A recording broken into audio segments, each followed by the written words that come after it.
All right, listeners, buckle up, because today we're diving deep into one of football's most unforgettable nights. Oh, yeah, a night of pure drama. The 2005 Champions League final Liverpool versus AC Milan. a match that even today, sparks debates and evokes some pretty strong emotions. It definitely does. We're doing this deep dive because one of you amazing listeners requested it. And believe me, it's a story that needs to be told. We're talking about the Ataturk Olympic Stadium in Istanbul. The setting for a night. That would be etched in footballing history forever. Absolutely. For one of us, it's a night of pure joy. Celebration. And greatest comeback Ever witnessed. But for the other, well, let's just say the memories are a bit more bittersweet. Bittersweet might be putting it lightly. So before we get into the heartbreak and the drama, let's set the scene. Okay, so picture this AC Milan. A team just dripping with Champions League pedigree. Oh, yeah, veterans like Maldini Seedorf and the magical Kaká. They were the overwhelming favorites. They were. Liverpool, on the other hand, were underdogs. Right. Scrapping just to qualify for the next year's tournament. And you could feel that difference, in the air, that aura of confidence around Milan. Oh, yeah, for sure. They were a team on a mission. And right from that first whistle, They showed it. they absolutely did. Maldini, the captain, The legend. scoring in the very first minute. Can you believe that? A volley from a Pirlo free kick. Just like that set the tone for what everyone thought. Would be a comfortable Milan victory. It was a dream start. Pure ecstasy for Milan fans. It wasn't just the early goal, though. We're right. It was the way Milan controlled that entire game. Their diamond midfield, with Pirlo just pulling the strings. It was a masterclass in possession football. They were dictating the tempo, stifling any attempts by Liverpool to build any sort of rhythm. It was beautiful to watch. That diamond formation was key. Oh, absolutely. Pirlo orchestrating everything. Seedorf and Gattuso Everywhere. winning the ball, driving forward. And then Kaká, With his incredible skill and vision. creating havoc between the lines. Liverpool's midfield was just overrun. Their 4-4-1-1 formation just couldn't cope with Milan's fluidity and movement. It was like they were a step ahead the whole time. And then Crespo's brace before halftime. I was starting to lose hope at this point. The first goal, a tap-in after some intricate passing that just sliced open Liverpool's defense. Like a hot knife through butter. The second goal, a delicate chip over Dudek. A goal that just showcased Crespo's class and his composure. He was on fire that night. 3-0 down at halftime in a Champions League final. It felt like the dream was over. Milan were playing with such confidence, such swagger, It felt inevitable. like they were destined to win. And Liverpool just couldn't find a way through. The tactical battle was being won decisively by Ancelotti. No question about it. Liverpool's usually solid defense was looking shaky. Their attack was blunt. And their midfield was being completely outplayed. Yeah, it felt like just a matter of how many Milan would score, not if they would score. It was a tough watch if you were a Liverpool fan. It was a humbling experience watching the team.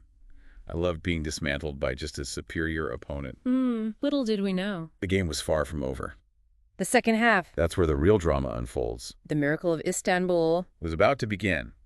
So we left off at halftime, Liverpool trailing 3-0. A mountain to climb. What was the atmosphere like at that point? It was a mixture of disbelief and despair. Yeah. The Liverpool fans, known for their unwavering support, were stunned into silence. Could this really be happening? Were we about to witness a Milan coronation? But then something remarkable happened. Something that shifted the entire momentum of that match. It started with a change in formation. Benitez, the Liverpool manager, switched to a 3-4-2-1, bringing on Dietmar Hamann to shore up the midfield. Interesting. And this tactical tweak, along with, some choice words from Gerrard during the break, seemed to inject a new belief into the team. That change to a 3-4-2-1 was crucial. Oh, yeah. It allowed Liverpool to match Milan's midfield diamond with Hamann, providing that defensive steel that had been lacking in the first half. Yeah, I feel it. It also pushed Gerrard further forward, giving him more freedom to influence the game in the attacking third. And influence it he did. The second half started, and within 6 minutes, 6 minutes. Liverpool had scored 3 goals. 3 goals. 3 goals that sent shockwaves through the stadium. And ignited a comeback. For the ages. 6 minutes that would forever be etched in footballing history. First, it was Gerrard the captain, leading by example, rising high to meet a rise cross with a powerful header. Such a crucial goal. Then it was Schumacher, a long-range strike that seemed to catch Dida off guard. What a hit. And then the penalty. Alonso steps up, his penalty saved by Dida, but the rebound falls kindly for him, and he makes no mistake the second time around. Unbelievable. 3-0 down, and in the blink of an eye, it's 3-3. Incredible. The atmosphere in the stadium was electric.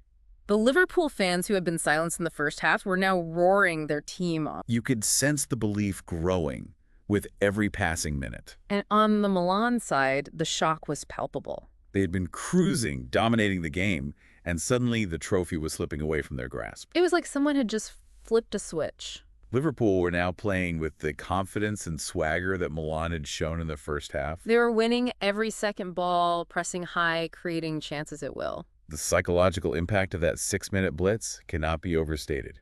Liverpool were reborn while Milan looked shell-shocked. Unable to comprehend what had just happened, the momentum had completely swung in Liverpool's favor. It had. And as a Liverpool fan, I was riding that wave of emotion. From the depths of despair to the heights of ecstasy, all within the space of 45 minutes. It was a roller coaster ride, and we were just getting started. Because the drama was far from over, we were heading into extra time, and the tension was palpable. Both teams had chances to win it. Fatigue was setting in, and the stage was set for a grandstand finish. A grandstand finish that would involve one of the most iconic moments in Champions League history. But we'll save that for the final part of our deep dive. Can't wait. For now, let's just soak in the atmosphere, the tension, and the sheer improbability of what we've witnessed so far. Welcome back. 3-3 extra time in Istanbul.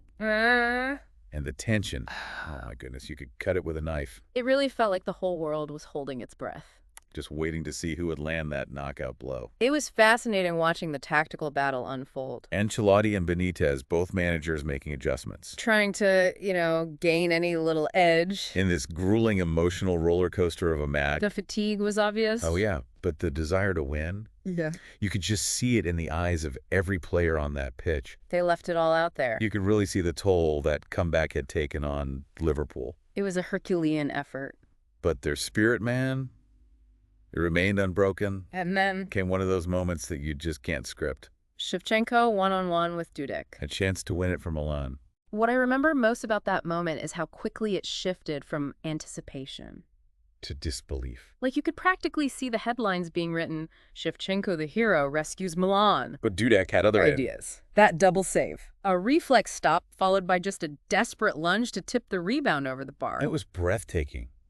Even as a Liverpool fan, I had to admire the athleticism and the sheer determination of that save. He stood on his head. It felt like destiny, like some higher force was intervening. For Milan, it must have felt like the rug was just pulled out from under them. They had dominated that first half, weathered the storm of the Liverpool comeback. And just when victory seemed within reach, We was snatched away. The psychological impact of that moment. must have been immense. And so, to penalties we went. A lottery, the test of nerves. Anything could happen. I remember feeling physically sick with tension. Every penalty felt like an eternity. And Serginho missed for Milan. And then Haman, with a broken toe, Stepped up. and just calmly slotted home.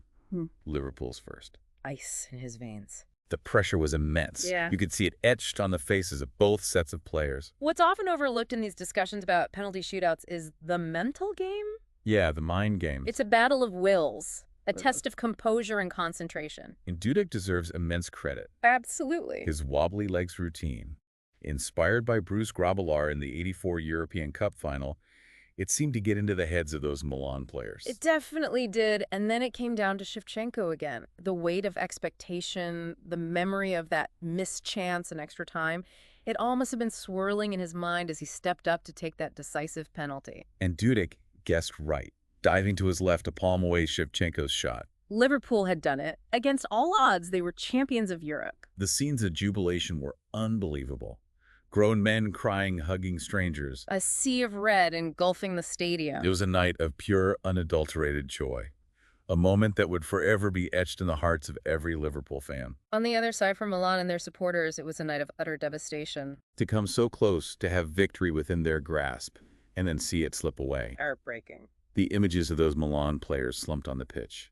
The disbelief and despair etched on their faces. They're just a stark reminder of the cruel nature of sport. It was a tough one to take. The Miracle of Istanbul. It's more than just a football match. It's a story of resilience, of belief, of the power of the human spirit to overcome even the most daunting of challenges. It's a testament to the unpredictable nature of sport. A reminder that anything is possible no matter how dire the situation may seem. Absolutely. It's a story that continues to resonate, a story that sparks debate, analysis, and reflection even after all these years. The tactical nuances, the individual brilliance, the psychological impact, the contrasting emotions. It's a tale that deserves to be told and retold. It offers us insights that extend far beyond the boundaries of the football pitch. So to our listener who requested this deep dive, I hope we've done justice to the legend of the Miracle of Istanbul. It was our pleasure. It's a night that will forever hold a special place in our hearts.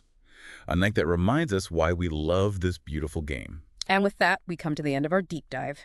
We hope you enjoyed the journey, the analysis, and the shared passion for this incredible sport. Until next time, keep exploring, keep questioning, and keep the spirit of Istanbul alive in your hearts.